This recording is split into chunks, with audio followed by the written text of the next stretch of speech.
Alhamdulillah, wassalatu wassalamu ala nabiyyi rahmah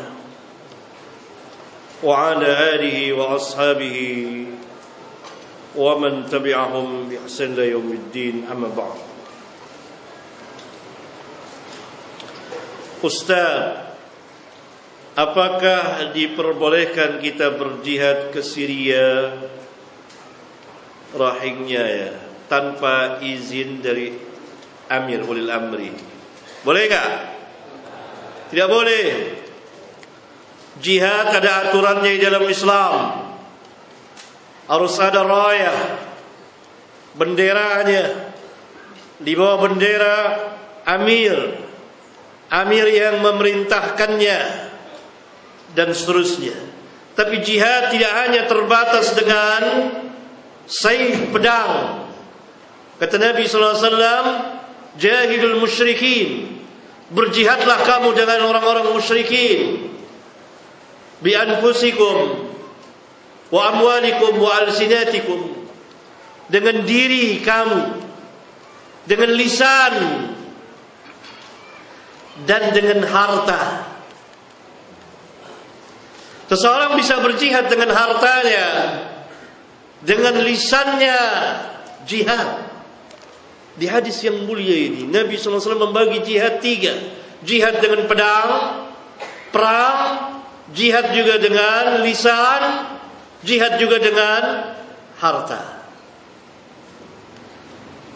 Misalnya kita membantu saudara-saudara kita yang sekarang ditindas, dianiaya tanpa perlawanan sedikit pun juga dari kezaliman sebagian manusia. Dan begitulah memang kenyataannya apabila orang-orang muslimin galibnya di negeri-negeri kufar minoritas, maka ditindas. Dan ini penganiayaan yang sangat besar dan sangat biadab sekali. Padahal mereka tidak mempunyai perlawanan dan tidak melawan dari orang-orang lemah. Maka diperintah kita berjihad. Berjihad dengan pedang itu dengan izin Amir. Kalau tidak diizinkan maka tidak boleh. Berjihad dengan lisan, misalnya menegur dan lain sebagainya, ada cara ya, untuk dihentikan penganiayaan kepada masyarakat Rohingya. Penganiayaan yang demikian besar dengan lisan. Kemudian dengan harta membantu saudara-saudara kita. Itu termasuk bagian dari jihad. Dan untuk yang lisan dan harta diizinkan oleh Amir di negeri-negeri Islam, termasuk di negeri kita ini. Maka berjihadlah kita dengan lisan, berjihadlah dengan harta, misalnya memberikan sumbangan, sedekah, bantuan kepada saudara-saudara kita di negeri-negeri yang tertindas. Di antaranya yang sedang hangat dibicarakan adalah di Rohingya. Paham ya? Tanpa izin Amir tidak boleh. Jihad ada aturannya. Diatur dalam Al-Quran, diatur dalam hadis, diterangkan oleh para imam kita. Yang pertanyaan yang kedua, Assalamualaikum Ustaz, ana mau tanya bagaimana sikap kita ketika mempunyai tetangga orang Nasrani.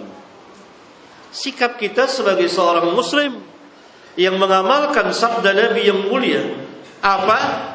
Man kana yu'minu billahi wal yawmil akhir fal yukrim jarah. Hendaklah dia memuliakan tetangganya secara umum. Nasrani kah apalagi Muslim. Berbuat baik, tidak boleh menganiayanya. Boleh memberikan hadiah, makanan. Kalau dia miskin boleh dibantu. Selama tidak membantu dinnya, ada urusan din, lakum dinukum waliyadin. Misalnya mereka merayakan hari perayaan mereka. Tidak boleh orang Islam mengucapkan selamat hari Natal kepada orang-orang Nasrani. Enggak boleh. Karena ini sudah menyangkut masalah agama. Kalau dia sakit boleh dijenguk. Apabila kita mempunyai harapan dapat mengajak dia ke dalam Islam. Dalilnya adalah Nabi yang mulia sallallahu alaihi wasallam pernah menjenguk seorang pemuda Yahudi yang sedang sakit. Nabi sallallahu alaihi wasallam memerintahkan anak muda itu aslim, masuk Islam. Masuk Islam, diajarkan kebaikan, diajak kepada kebaikan. Anak muda itu melihat kepada Nabi sallallahu alaihi wasallam, melihat kepada orang tuanya. Si Yahudi ini tahu bahwa di samping dia ini Nabi, termaktub di Taurat. Mereka kenal seperti mereka mengenal anak-anak mereka. Dan mereka, dia tahu kalau anaknya mati sampai nggak masuk Islam, diazab. Maka itu si Yahudi ini perintahkan anaknya, ati Abul Qasim, ikuti Abul Qasim, masuk Islam. Dia masuk Islam, dianya enggak. Maka Allah katakan apa? Atamuruna an-nasa bil birri wa tansawna anfusakum. Ayat itu khitab tertuju kepada orang-orang Yahudi yang memerintahkan manusia berbuat kebaikan, tapi dia sendiri tidak mengerjakannya. Ini kejadian tadi. Dia tahu Islam itu hak benar adanya, termaktub dalam kitabnya, dan mereka kenal Nabi Muhammad sallallahu alaihi wasallam seperti mereka mengenal anak-anak mereka. Karena itu si Yahudi, si bapak ini takut kalau anaknya sampai mati tetap berada dalam agama Yahudi yang risikonya adalah kekal di neraka. Dan dia tahu. Karena itu dia katakan ati Abul Qasim, udah ikutin Abul Qasim. Dia sayang sama anaknya, tapi dia sendiri tidak. Buat apa dia suruh ati Abul Qasim kalau dia tidak mengetahui kebenaran Islam? Bu, Islam itu kebenarannya terang, nyata, jelas di mana-mana, di segala penjuru tentang kebenaran Islam. Karena itu Rabbul Alamin katakan kepada kita apa? La ikraha fid din. Terus qad tabayyana rusydu minal ghayy. Tidak ada paksaan dalam agama Islam. Buat apa dipaksa? Dia seperti tengah hari, siang hari bolong, terang, jelas, nyata kebenarannya. Tidak perlu dipaksa. Tidak berhajat Islam kepada pemaksaan. Berbeda dengan yang selainnya, berhajat kepada pemaksaan, kepada penindasan, kepada kesiksaan. Islam tidak. Qad tabayyana rusydu minal ghayy. Jelas terang mana yang sesat, mana yang hidayah, dan mana yang sesat. Karena itu si bapak ini tahu ini di sebelahnya Nabi dan Rasul. Ini yang tertulis dalam Taurat. Ini yang dikabarkan oleh seluruh para nabi, dan termasuk nabi-nabi Bani Israel, termasuk nabi besar mereka Musa dan Isa. Anaknya sedang sekarat dan dia sayang sebagaimana sayangnya seorang ayah kepada anaknya. Jangan sampai anaknya ini mati dalam keadaan kufur. Maka dia katakan ati Abul Qasim, taati Abul Qasim, masuk Islam. Nabi SAW berdoa, segala puji bagi Allah yang telah menyelamatkan dia dari neraka dengan sebabku. Lihat, dengan sebabku. Allah yang memberikan ini, tapi dengan sebab Nabi yang mendakwakannya.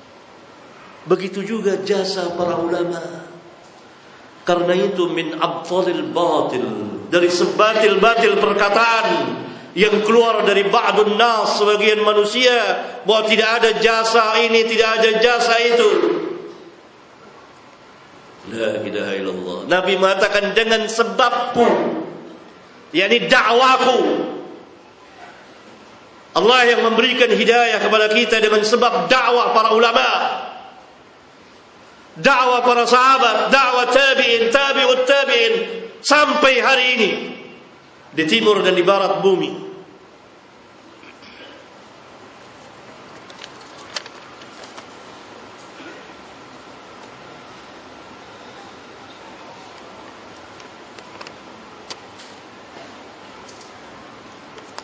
Firqah-firqah akan kita bahas pada tempatnya.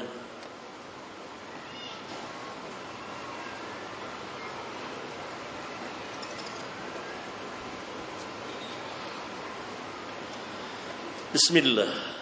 Afwan Ustaz, ketika ada da'i namun berbeda manhaj dan akidah, namun banyak yang disampaikan sesuai Al-Quran dan hadis-hadis sahih, bagaimana menyikapi da'i yang seperti ini?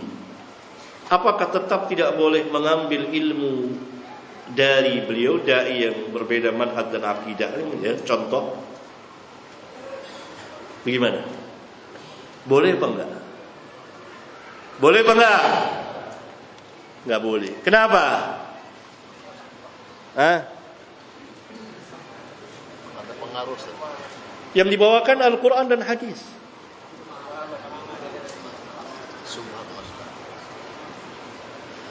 Seluruh firqah yang ada atau galibnya firqah yang ada membawakan Al-Quran tidak? Hafal Al-Quran. Bahkan sebagian dari dahulu hafal Quran, hafal hadis. Al-Quran dan hadis hakun. Yang sesat apanya? Pemahaman mereka terhadap Al-Quran.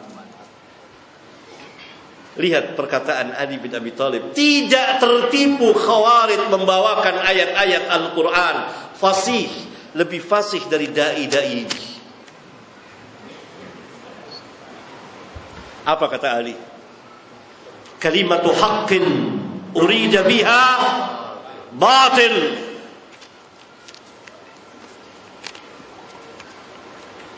Kalimat yang hak, kalimatu haqqin, yang engkau bawakan, inil hukmu illa lillah, firman Allah haqqun, tidak ada hukum kecuali kepunyaan Allah. Wa man lam yahkum bima anzalallah fa ulaika humul kafirun. Haqqun, betul adanya. Tapi pemahamanmu yang engkau kehendaki batil. Kita ikuti ketuanya salaf, Ali bin Abi Thalib radhiyallahu ta'ala anhu, walaupun Syiah telah mendustakannya. Bukan tersebab dia membawakan ayat Al-Quran, hadis, Al-Quran dan hadis haqqun. Khawarij, Mu'tazilah paling fasih dalam membawakan Al-Quran. Lihat Abul Hasan Al-Asy'ari, ketika dia berada di Mu'tazilah, dia menjadi tokoh Mu'tazilah, maka dia jadi kebanggaan Mu'tazilah karena hujjahnya, hafal Quran, bawakan hadis, tapi pahamnya sesat. Allah ada di mana-mana, Al-Quran itu makhluk, dan lain-lain. Bid'ah besar, bid'ah i'tiqadiyah dan amaliyah. Jadi tidak boleh. Harus belajar kepada manhaj yang hak, Ahlus Sunnah,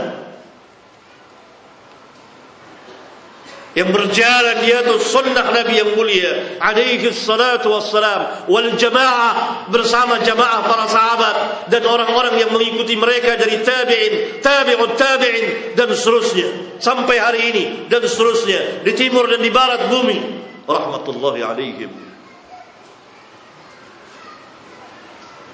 Itu yang pertama. Yang kedua, berilmu. Ahlus sunnah dia berilmu, bukan bodoh. Paham ya?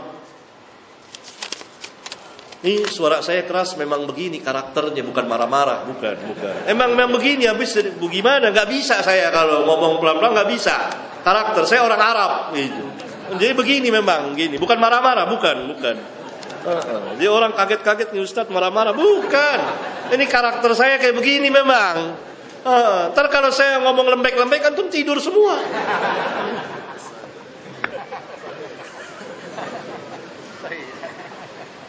Bukan marah-marah, bentak-bentak, bukan. Saya sayang pada kaum muslimin, saya cinta kaum muslimin.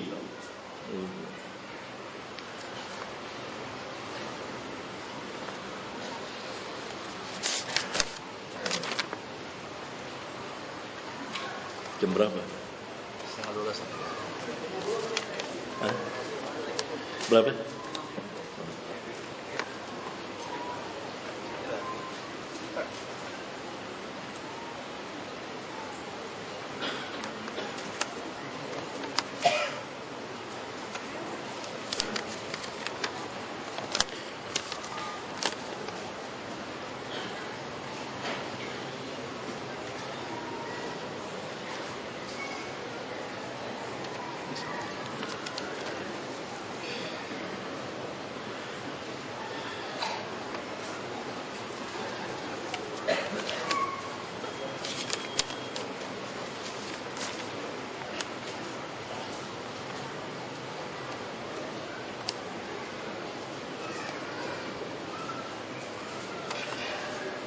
Ustaz, ada tulisan di sebuah grup WA. Ini kalau sudah WA ini luar biasa ini. Banyak dinisbahkan kepada seorang ustaz. Tulisan itu menyatakan bahwa dakwah salafiyun yang ada adalah terkait konsep ulil amri berbau murji'ah. Termasuk fatwa ulama bin Bas sangatlah berbahaya. Dakwah salafiyin menyamakan negara Islam, meski hanya formalitas seperti Saudi dengan pemerintahan yang menolak Islam. Semuanya bohong, penuh dengan kejahilan, tidak tahu dakwah salafiyah. Karena itu hadir di majelisnya seperti ini. Suruh hadir mereka, nggak usah di WA terus sini.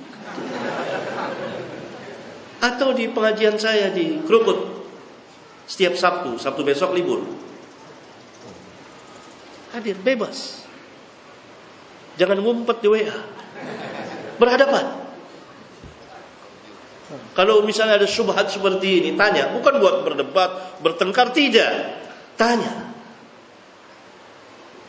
Antum sudah tahu tidak dakwah salafiyah? Sejauh mana konsep mereka tentang ulil amri? Kan itu berdasarkan nas Al-Quran. Ya ayyuhalladzina amanu atii'u Allah wa atii'ur rasul wa ulil amri minkum. Nanti di kitab ini kita akan sampai pada babnya itu di poin-poin ke-100-an, masih lama. Memang pengajian seperti itu, tidak. Nabi Nuh alaihi salatu wassalam 950 tahun dakwah tidak boleh putus. Antum harus belajar. Innamal ilmu bitta'allum, kata Nabi sallallahu alaihi wasallam. Ilmu itu harus dipelajari. Belajar agar antum tahu hakikat dari agama kita Islam. Ini tidak tahu dia. Karena itu obatnya adalah ilmu. Yang kedua, dia pun tidak tahu siapa murji'ah. Murji'ah itu tidak. Murji'ah bukan orang yang taat kepada ulil amri. Justru murji'ah mengangkat pedang kepada ulil amri. Itu hakikat murji'ah. Khawarij, Mu'tazilah, Syiah, Murji'ah. Semuanya mengangkat pedang, memberontak kepada penguasa. Jadi salah kaprah antum mengatakan dakwah salafiyah sama dengan Murji'ah. Enggak sama. Murji'ah berontak. Berarti sahibul WA ini enggak tahu Murji'ah. Enggak tahu hakikat Murji'ah. Yang ketiga, enggak tahu siapa Syekhul Islam pada abad ini, Abdul Aziz bin Baz, yang diakui keilmuannya, salafi, ahlus sunnah, imam ahlus sunnah pada saat ini, diakui oleh lawan dan kawan yang jujur, insaf mengakuinya. Dia tidak tahu, nggak pernah baca kitabnya. Yang keempat, tidak tahu pemerintahan Saudi Arabia, karena hatinya sudah dipenuhi dengan asya, berbagai macam peralatan. Jadi harus dengan ilmu, adil, insaf. Jangan mengikuti hawa dan kezaliman dan kejahilan tanpa ilmu. Banyak yang harus kita bicarakan. Barangkali sampai di sini. Mudah-mudahan bermanfaat kepada kita sekalian. Subhanakallahumma wa bihamdika asyhadu an la ilaha illa anta astaghfiruka wa atubu ilaik. Wassalamu alaikum warahmatullahi wabarakatuh.